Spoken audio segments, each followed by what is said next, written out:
Être et savoir. Espace. Merci de votre fidélité. Il est 15h sur la radio Espace. Bonsoir et bienvenue. Si c'est maintenant que vous nous rejoignez. Être et savoir, c'est votre émission consacrée essentiellement au système éducatif, bien évidemment, avec les mêmes acteurs, les mêmes chroniqueurs. Ils sont tous en place. Monsieur Valli, bonsoir. Monsieur Mohamed Ali, bonsoir. Micro, Monsieur Valli. Monsieur Valli, bonsoir. Monsieur Mohamed Ali, bonsoir. Ouais, Monsieur Alpha, bonsoir. Ouais, bonsoir, monsieur. Tombez pile, hein, si vous voulez d'arriver peut-être. Le micro, Monsieur Alpha, le micro. Ouais, Le micro, ça passe toujours pas, Monsieur Alpha. Monsieur Alpha, bonsoir. bonsoir, monsieur Koné. Voilà, merci beaucoup, Monsieur Alpha. C'est le ramadan, hein, c'est pas facile. Adia Kadiatou, bonsoir. Je ne réponds pas, je refuse. Grand. Adia Kadiatou, bonsoir. Je refuse, je ne réponds pas. D'accord, vous avez de toute façon répondu, Monsieur Cheikh. Bonsoir. Bonsoir, Mohamed Ali. Merci à tous d'être là. Le sujet du jour, on va en discuter. Monsieur Valli, on va parler du téléphone à l'école. Effectivement, l'usage abusif des téléphones portables dans nos établissements scolaires. Oui. C'est une bonne thématique. Hein. C'est une bonne thématique parce que je ne sais pas aujourd'hui, est-ce qu'il faut interdire ou s'adapter au téléphone? Ça devient une sorte de phénomène qu'il faut donner à moyen contrôler. Sinon, on va continuer le débat sur les candidatures rejetées, un débat qu'on avait commencé hier. Effectivement, plus de 170 000 dossiers de candidature ont été rejetés pour les examens de cette année. Et toutes les structures déconcentrées de l'éducation sont à pied d'œuvre pour tenter de résoudre les multiples impairs que connaissent nos examens pour cette année. Donc on sera en contact avec les autorités éducatives, les acteurs, pour savoir à quel niveau ils sont. Comment ça fonctionne? Parce qu'hier, on a essayé d'expliquer ici, on a dit que ce sont les parents d'élèves, mais c'est surtout l'arnaque se trouve au niveau des DCE. Donc on va appeler des directeurs communaux de l'éducation pour savoir qu'en est-il réellement. Être savoir, vous êtes sur la radio Espace, cette émission est rediffusée durant le week-end sur Espace TV. Vous pouvez intervenir donc au 657 39 13 13 si vous voulez intervenir, donc vous nous envoyez un SMS et nous on se fera le plaisir de lire et d'analyser peut-être, pourquoi pas vous donner la parole en direct dans cette émission. On se retrouve juste après cette petite transition. Être et savoir. Espace. Être et savoir, le débat démarre. Donc je reviens vers vous, Monsieur Valli, pour parler de ce sujet, les téléphones portables à l'école. Effectivement, depuis quelques années, les téléphones mobiles ont fait une intrusion dans nos écoles. Ce nouveau terminal de communication ne facilite pas toujours l'apprentissage. Distraction, fraude, excès en tout genre. Voici l'image de nos écoles à l'heure des NTIC. D'accord. Mais c'est quoi le problème, au fait, avec les téléphones portables? Comme je l'ai dit d'ailleurs dans mon annonce, la distraction. Aujourd'hui, l'apprentissage dans nos établissements scolaires est devenu extrêmement difficile. Il est difficile de pouvoir concentrer l'attention d'un apprenant ou des apprenants autour d'un sujet durant plusieurs minutes. Les apprenants sont aujourd'hui plutôt intéressés par leur écran de téléphone mobile que par le tableau noir qui est en face d'eux ou par l'enseignement que dispense le professeur. D'accord. Mais est-ce que ça, c'est pas un manque de réglementation, Monsieur Alpha, vous qui êtes directeur d'école? Est-ce que c'est pas par manque de réglementation aujourd'hui qui crée cette situation? Bon, je ne pense pas que ça soit un problème lié à cela. L'outil en lui-même, c'est un élément qui est important dans le cadre de l'apprentissage. Aujourd'hui, la Guinée est très en retard dans le cadre réellement des nouvelles technologies de l'information et de la communication, et surtout dans le cadre de l'enseignement. Et je pense bien que ce n'est pas d'interdire, il faut mettre un principe en place pour que les enfants là puissent être dans une bonne utilisation de cet outil. Et mieux que ça, l'interdiction, ce n'est pas ça, parce qu'aujourd'hui, c'est fondamental. C'est-à-dire on ne peut pas évoluer réellement dans le cadre de l'enseignement si vraiment vous n'êtes pas informé par rapport à ce qui s'y passe. Et aujourd'hui, il y a beaucoup de cours qui se passent en ligne. Si réellement vous n'êtes pas connecté, ça devient très difficile. Maintenant, et mieux que tout ça, si on pense que les téléphones sont nuisibles et qu'il ne faut pas les interdire, qu'est-ce qu'il faut faire? Il faut essayer de réglementer. Parce que moi, je pense que le physicien que je suis pense que l'utilisation des téléphones, si ce n'est pas nécessaire, mais c'est important pour les enfants. Pas plus tard que la semaine passée, je voulais parler d'aurore boréale. Mais il est difficile d'expliquer ça aux enfants en Guinée. Donc j'étais obligé de demander à certains élèves de se connecter. Ils ont vu de très près ce qu'on pouvait appeler aurore boréale. Donc c'est quelque chose qu'on doit essayer d'utiliser à bon escient. Et ne pas sensibiliser les enfants sur le fait que ça peut être un moteur de recherche et non un objet de distraction. Voilà. Madame. Voilà, moi ce que je vais dire sur ça, c'est qu'il faut parler de l'intégration pédagogique d'éthique. Voilà. Il faudrait que les formateurs, les responsables d'établissement, qu'eux-mêmes ils savent d'abord c'est quoi l'intégration pédagogique d'éthique. Quand eux, ils vont savoir cela, ils permettront aux élèves de comprendre un peu l'importance de l'utilisation du téléphone dans la formation de l'élève lui-même.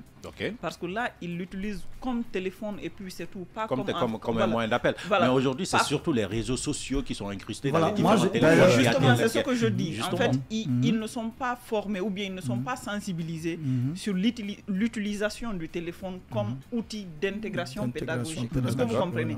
Lorsqu'ils seront sensibilisés sur cela, ils comprendront mieux que le téléphone peut être utile non seulement pour leur formation, en fait, au-delà des réseaux sociaux de Facebook, Twitter ou Instagram, ils vont comprendre que ce téléphone-là, il peut les servir vraiment d'outils d'apprentissage. Maintenant, qu'est-ce qu'on doit dire Moi, j'ai l'impression, je pense d'ailleurs que nous appréhendons mal en fait le phénomène. Nous ne condamnons pas les NTIC en soi. Vous savez, utiliser les NTIC et utiliser le téléphone mobile qui est un élément des NTIC, ça fait deux. Il faut que nous fassions quelques discernements. Ce que nous dénonçons, c'est l'usage des téléphones, les NTIC. Si l'école estime que l'enfant a besoin de faire des travaux de recherche en ligne, l'école doit mettre à disposition des ordinateurs ou l'outil informatique adéquat pour cela. La France, depuis 2018, a interdit carrément l'usage des téléphones dans les établissements scolaires. C'est interdit en France. Lorsque vous envoyez votre téléphone, vous êtes contraint de l'éteindre et de le mettre dans votre sac. Nous, c'est la même chose que nous demandons dans nos concessions scolaires. Le problème, c'est qu'en France, les écoles peuvent se permettre d'offrir des ordinateurs. Tout ça. Mais en Guinée, ce n'est pas possible. En Guinée, ce n'est pas du tout possible en réalité. Vous voyez? Mais le problème est que même les responsables qui prennent ces décisions n'ont pas cette formation en NTIC pour résoudre. Oui, effectivement.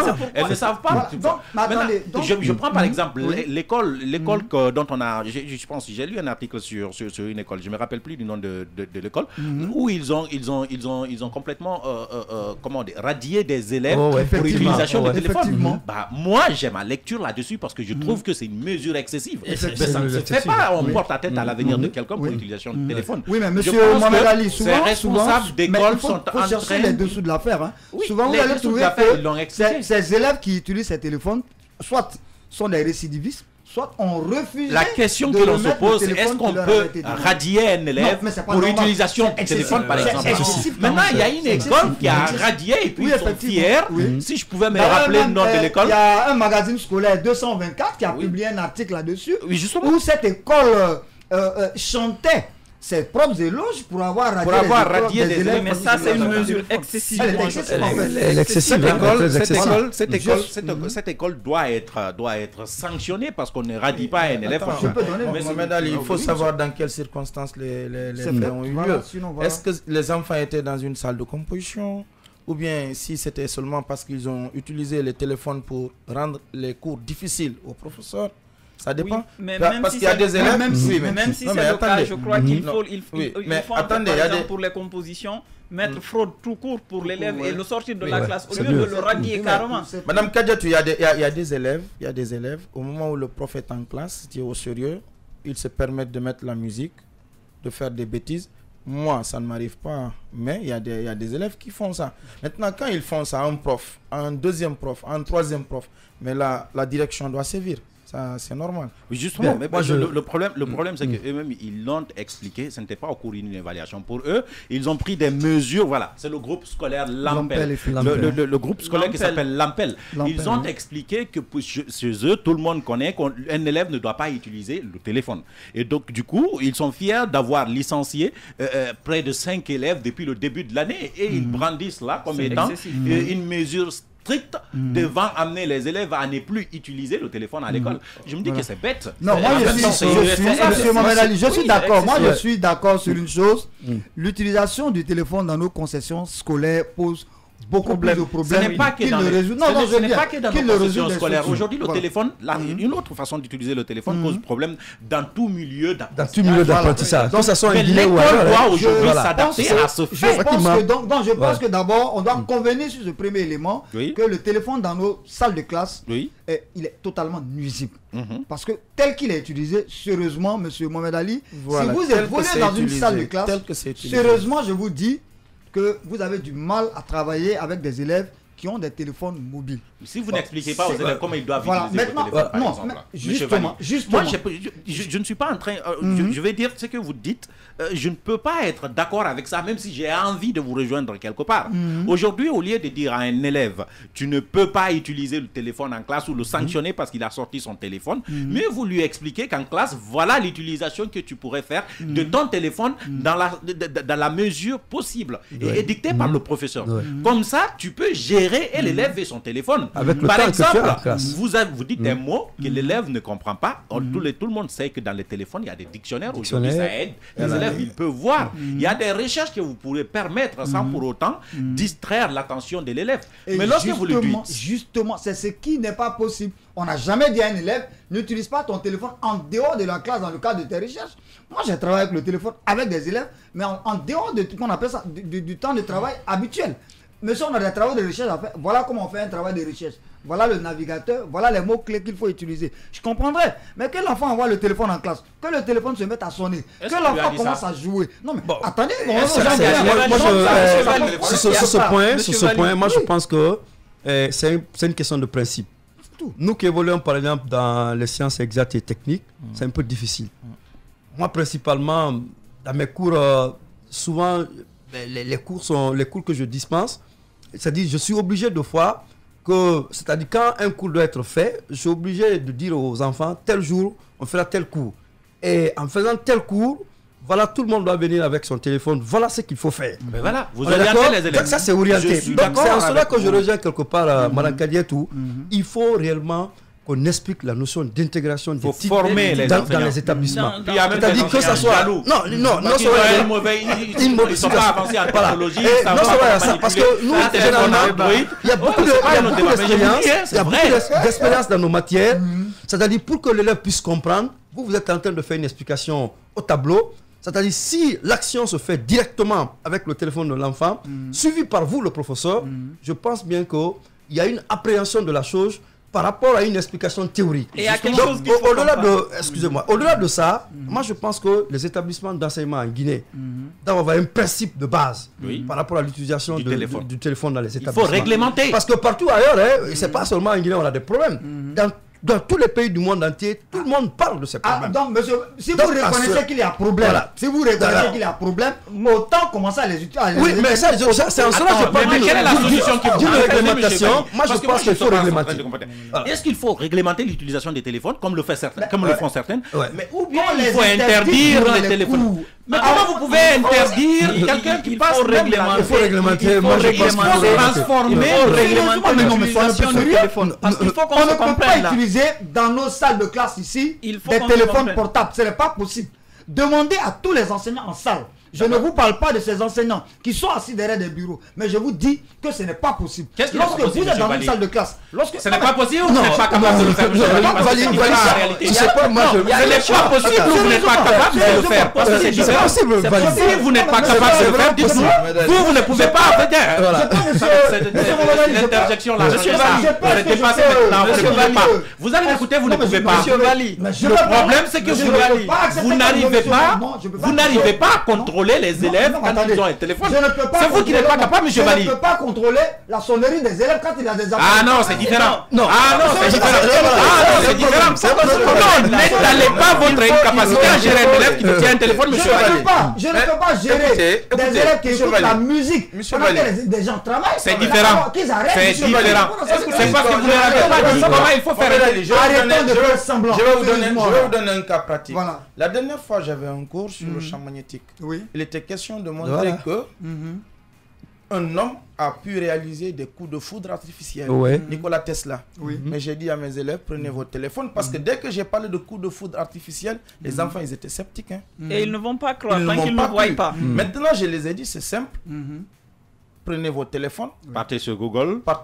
Mettez les mots-clés. Cliquez Nikola Tesla. Et puis vous trouverez. Ils ont vu, ce qu'il n'est pas capable de faire, M. Vali. Il veut qu'on reste dans l'antiquité où il faut demander aux élèves de continuer à faire femme. Non, mais ça aide. Ça aide. Oui, c'est comme ça aide. Non, de savoir que Tesla. Non, attendez, à côté, Mohamed Ali, à côté, il y avait presque toutes les formules que moi j'avais besoin. Il y avait toutes les expériences dont j'avais besoin pour créer l'émulation pour mon cours. Est-ce que vous voyez? Donc les enfants, du coup, beaucoup d'enfants qui n'étaient pas intéressés, dépassé en matière de technologie. Moi je pense qu'on doit franchir un cap. Oui. Monsieur Vali, sortir de notre léthargie, aller vers les outils techniques. Monsieur Vali, non mais c'est vrai. Je voudrais dire une chose. À votre avis, lorsqu'un professeur est en classe et que des élèves mettent de la musique avec leur téléphone ou avec une autre, ça c'est un problème d'autorité de l'enseignant. Est-ce que là c'est l'élève? Parce que moi j'ai du mal à voir l'élève. Toute la Guinée me voit, toute la Guinée me voit. En matière d'autorité, oui, non, Monsieur Vali, on parle pas de vous. On parle pas de vous là. On parle du système éducatif. C'est parce que Monsieur Vali, le Vali que moi je connais, les idées que vous êtes à voir, c'est des idées d'enseignants dépassées, qui n'a pas envie de voir des élèves apprendre sur le téléphone, justement. Parce qu'il y a des enseignants aussi. Moi, je voulais souligner cela. Vous savez, j'ai pas fini. Allez-y. Je voulais dire, je ne vois pas M. Vali en tant que tel. Je dis à ses enseignants, en fait, lors du cours, en fait, le téléphone, il sonne. Moi, je me dis qu'il y a un problème d'autorité. Et en plus de cela, en fait, lorsque tu vois que les élèves ont du mal à se concentrer, c'est qu'on se dise la vérité, le cours il est ennuyant. Je suis la plus jeune ici, c'est moi qui viens de sortir de l'université, on va dire comme ça. Mais généralement, quand tu vois qu'un élève ou un étudiant prend son téléphone pour aller sur Facebook, je vous Snapchat, des enseignants que soit le cours il est ennuyant, ou bien le prof il a du mal à imposer son autorité. Bien sûr. Parce que faut pas oublier que en fait dans la crise d'adolescence, comme on le dit en psychologie du développement, il y a ce qu'on appelle s'opposer pour s'affirmer. Justement, les élèves ils font exprès, ils s'opposent pour affirmer leur autorité. Donc du coup, toi enseignant qui est là, si tu as du mal à imposer ton autorité, mais les élèves ils vont te pousser à bout pour voir jusqu'où tu peux aller. Donc moi je me dis, lorsqu'un téléphone sonne, je crois qu'on le problème, je vais juste renchérir sur ce qu'elle est en train de dire. C'est un problème d'autorité. Moi par exemple, j'ai fait le collège avant le téléphone. En réalité, je suis en train de dire que tout le monde n'avait pas le téléphone au moment où je faisais le collège. Mais j'avais un groupe d'amis qui mettaient de la radio dans un sac de voyage et qui venait en pleine cour et puis ils l'allument. C'était pour s'affirmer. L'impolitesse de l'élève est toujours ainsi. Il a toujours envie de s'affirmer. Moi ça me fait sourire. Mais aujourd'hui, lorsqu'on a un téléphone, je pense que c'est plus facile de dire à l'élève, par exemple, moi là où j'ai donné cours, même à l'enseignement supérieur, j'explique à chacun, ton téléphone sonne, tu envoies 3 paquets de RAM et 3 paquets de craie. C'est la sanction. Rien, ton téléphone sonne. Mieux que ça, je voulais souligner par exemple, M. Mohamed Ali, il est bien d'émettre des hypothèses. Il est bien d'émettre des thèses de philosophes ou de psychologues en matière de pédagogie. Le terrain commande. Je vais vous dire une chose. Vous n'êtes pas le seul sur le terrain, M. Vali. Vous ne pouvez pas nous dire que le terrain commande. Mais je peux, monsieur. Vous êtes en train de dire, c'est vous ceux qui ne vous écoutez pas, mais je peux, monsieur Mohamed Ali. Je peux. Des milliers d'enseignants nous écoutent aujourd'hui. Des milliers d'enseignants qui, chaque matin, se retrouvent dans les salles de classe. Des milliers d'enseignants qui, chaque jour, sont confrontés à l'intrusion de ces téléphones dans les salles de classe. Je prends à témoin ces milliers d'enseignants-là, qu'ils me disent si sérieusement l'usage de ces téléphones dans leur salle de classe est un bien ou un mal pour leur apprentissage. Je pose une question.